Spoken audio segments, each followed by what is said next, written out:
Today I brought with me a pinwheel. Jeremy, behold, I give you the future of transportation, the pinwheel. Trademark pending. It's a wheel made of pens. Not just any pins. Ultra smooth, glide like a dream, capped for safety pins. This baby will roll me to the ends of the earth so I can tell people about Jesus. Wow, Hank, that's dedication. But you don't have to roll your way there. Wait, I don't? No. What about the snacks I packed? You know how many fruit candies I have in my bag? Hank, you don't need a pinwheel. Trademark pending. I don't? No! But why wouldn't I need this thing? It's awesome. You don't need a pinwheel. Trademark pending. Because Jesus gives the power to go. He gives us exactly what we need. And by power, you mean like big muscles, right? No, I'm talking about the Holy Spirit. He gives us the power to do what Jesus said to do. Well, if Jesus needs me to make a giant wheel of pins, I'm one step ahead of him. Let's just set your pinwheel down. Trademark pending. Right, and let's just look at my pinwheel. Yours is lame. You can't even sign an autograph with it. This pinwheel was made to move. But if I just stand here and do nothing... You're good at doing nothing. Well, if nothing happens to the pinwheel, it's not gonna do what it was intended to do. It needs something powerful to get moving.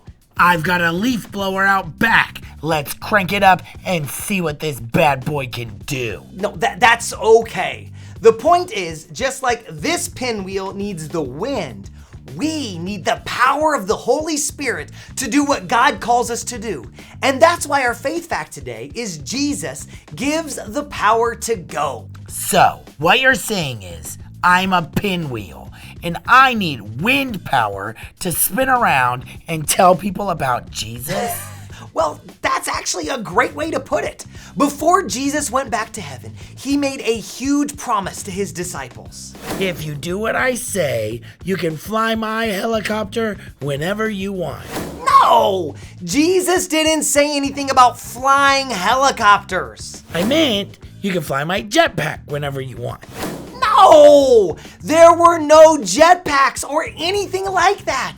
Instead, Jesus looked at them and said, You will receive power when the Holy Spirit comes upon you, and you will be my witnesses, telling people about me everywhere. But if they had jetpacks, they probably could have traveled around a lot easier. They didn't need a jetpack. They had something way better than a jetpack. A lasagna scooter. I've heard of them, but I didn't think they actually existed. No, way better than that. Jesus promised them the Holy Spirit. And he's the one who has the lasagna scooter. No, there is no lasagna scooter. That's disappointing. Before Jesus returned to heaven, he promised to send the Holy Spirit. And when the Holy Spirit came on Jesus' followers, they would be ready to go wherever God wanted them to go. To the north, south, east, west, and even the food court. Jesus said nothing about food courts, but he did say we would go to the ends of the earth. Wow. And after he said that, Jesus went up to heaven. Bye, everyone. And don't forget to get your free pinwheel before you go. Trademark pending. So the disciples waited in Jerusalem, just like Jesus told them. And then one day, something happened. Ah! A giant T-Rex is destroying Jerusalem. This is the worst gift ever. You really think that God would send a giant T-Rex to destroy the city? That's what I would have done if the people had killed my son. Well, we are all glad that you aren't God. No, on a day called Pentecost, God sent the Holy Spirit in an incredible way. I have a package here for you. What is it? Pretty sure it's the Holy Spirit. No! The Holy Spirit wasn't delivered in a box. Must have been a plastic bag then. No, when the Holy Spirit came, Jesus' followers heard a sound like the roaring of a mighty windstorm. Ah! We're gonna blow away! And then, something that looked like flames of fire appeared above their heads. Don't let it burn the pinwheel! Trademark pending. These were signs that God was about to do something amazing. The disciples were about to be filled with the power of the Holy Spirit. Power? For what? To do the work God had for them. They started speaking in other languages they didn't even know as they were filled with the Holy Spirit. Then, people from all over heard them sharing the good news about Jesus. Everybody understands what we're saying. This is crazy. And the best part is that this special gift of the Holy Spirit is for us too. Wait, you mean people can still get this gift?